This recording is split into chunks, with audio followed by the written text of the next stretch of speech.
हम स्वास्थ्य संबंधी कुछ चर्चा करते हैं। आज अपन एक नई चिकित्सा पद्धति पे चर्चा करेंगे। नई तो नहीं है तो पुरानी ही, लेकिन उसके आज नए तरीके से विचार करते हैं, जिसको कहते हैं स्पर्श थेरेपी। आप कहेंगे जी स्पर्श थेरेपी क्या है? यह चिकित्सा बहुत कारगर है और हमारे जीवन में इसका प्रयोग होता रहता है।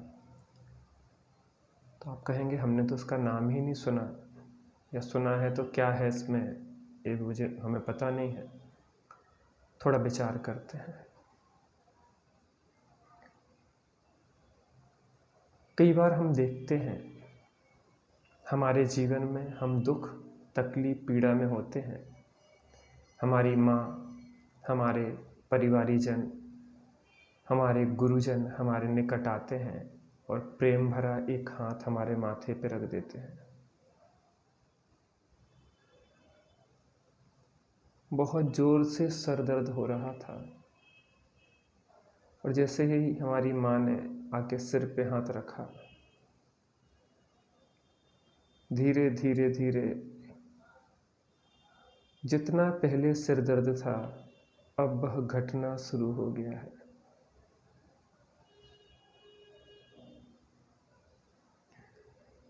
इसे स्पर्श थेरेपी कहें, स्पर्श चिकित्सा कहें या प्रेम चिकित्सा कहें।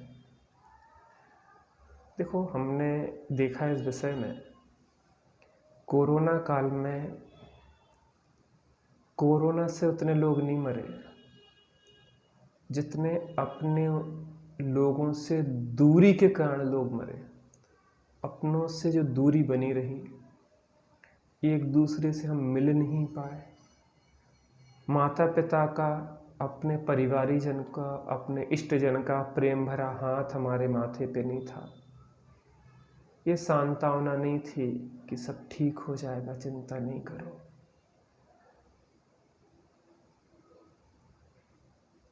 चारों ओर मरते हुए लोगों को देखना, चीख पुकार को सुनना, कोई आपके निकट भी नहीं आ रहा है, आप अकेले डले हुए हैं।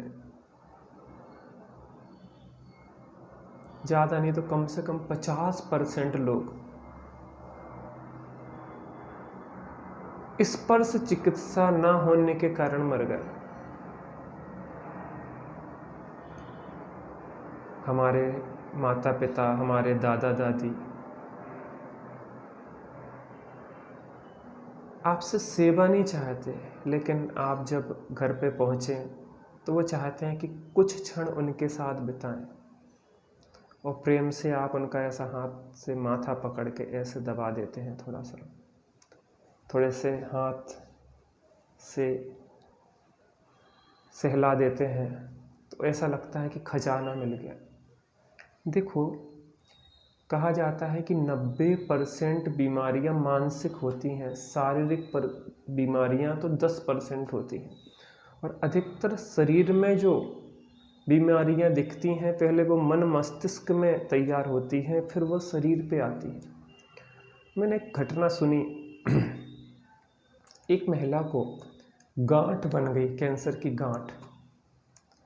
डॉक्टर के पास गई और डॉक्टर से कहा कि डॉक्टर साहब, मेरे गांठ हो गई है, ये कैसे मिटेगी? कोई दवाई दें। उन्होंने आपको दवाई की ज़रूरत नहीं है, मैं आपको विधि बताता हूँ और वो गांठ मिट जाएगी। उस डॉक्टर की फीस थी $500 और उस व्यक्ति को $500 की फीस दी और उसने एक बहुत छोटी सी सलाह दी। क्या सलाह थी? उसने कहा कि आप अपने मन में किसी के प्रति कोई धारणा या गांठ बना के बैठे हुए हैं, उस धारणा और गांठ को आप जैसे ही धीरे धीरे धीरे खोलना शुरू कर देंगे अपने मन मस्तिष्क की, आपके अंदर की गांठ भी धीरे धीरे धीरे घुलना शुरू हो जाएगी। पहले गांठ यहाँ बनती है, फिर गांठ यहाँ बनती है। स्पर्श चिकित्सा, आप जब किसी को प्रेम से सहलाते हैं, देखो एक बहुत अनुभूत बात मैं कहूँ, छोटा सा बच्चा है, रो रहा है, माँ की गोदी में आता है, उसको माँ का स्पर्श होता है, माँ धीरे धीरे सहला देती है, थपथपा देती है, सिर पे हाथ फेर देती है, शरीर पे हाथ फेर देती है, चुप हो जाता है। क्या हुआ ये स्पर्श चिकित्सा है, स्पर्श थेरेपी है। इसका प्रयोग हम बहुत अनुभूत है, बचपन से इस स्पर्श चिकित्सा को हमने महसूस किया है, इस स्पर्श चिकित्सा से हम स्वस्थ हुए हैं।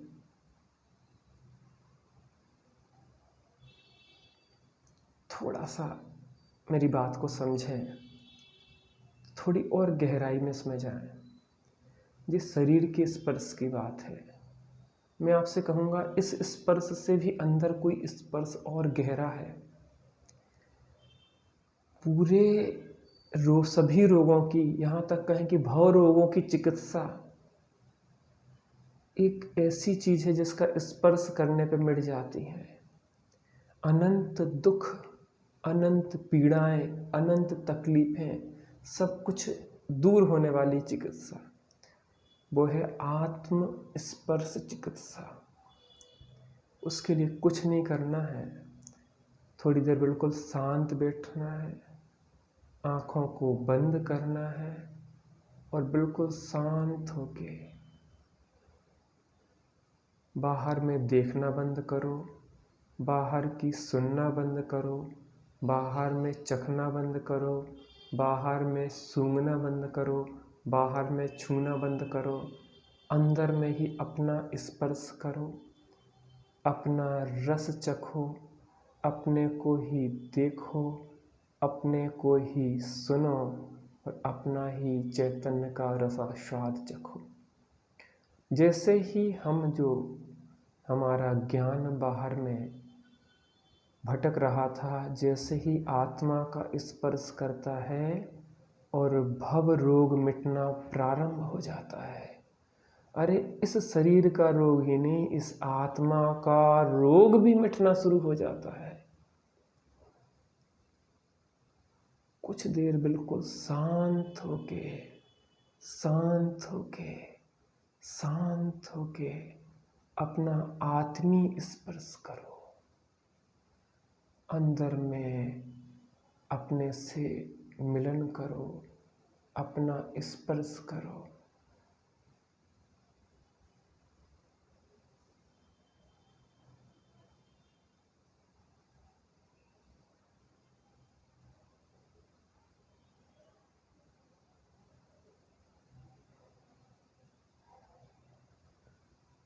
देखो कैसी शांति मिलती है।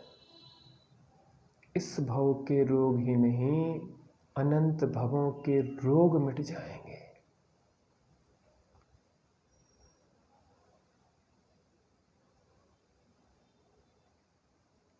आत्मा का रोग, शरीर का रोग, सब रोग मिट जाएंगे। 24 घंटे हम खिंचे हुए तनाव में जीते हैं, सब तनाव दूर हो जाएंगे, ब्लड प्रेशर नॉर्मल हो जाएगा, शरीर भी स्वस्थ रह जाएगा। एक क्षण का आत्मानुभव अनंत रोगों की औषधि है। तो बाहर में किसी को भी कोई रोग होता है, हम इस स्पर्श चिकित्सा, स्पर्श थेरेपी को अपनाएं। किसी को तकलीफ होती है, प्रेम भरा आत्मी स्पर्श उसको दें। जहाँ तकलीफ होती है प्रेम से उसके हाथ रखें, थोड़ा सा सहलाएं। आप देखिए धीरे धीरे पीड़ा कम होना शुरू हो जाएगी। अपनी माँ, अपने पिता, अपने इष्टजन का, अपन भी दूसरों के प्रति उन्हें आत्मीयता दें। उनके सुख दुख में आप उनके सहयोगी रहें। मेरे जीवन का अनुभव है, मेरे पिता जब बहुत बीमार रहे और ऐसी स्थिति थी कि कोमा जैसी स्थिति लगती थी, ज़्यादा संवेदनशीलता नहीं थी, तो मैं उनके नज़दीक बिल्कुल पकड़ के लेट जाता था। धीरे धीरे धीरे वो स्वस्थ होने लगे थे। जब ऐसा लगता था कि अब उनको समझ में कुछ नहीं आ रहा है, कोमा जैसी स्थिति है, उस स्पर्श चिकित्सा से धीरे धीरे धीरे वो फिर नॉर्मल होना शुरू हो गए थे, उस स्थिति से बाहर निकल गए थे।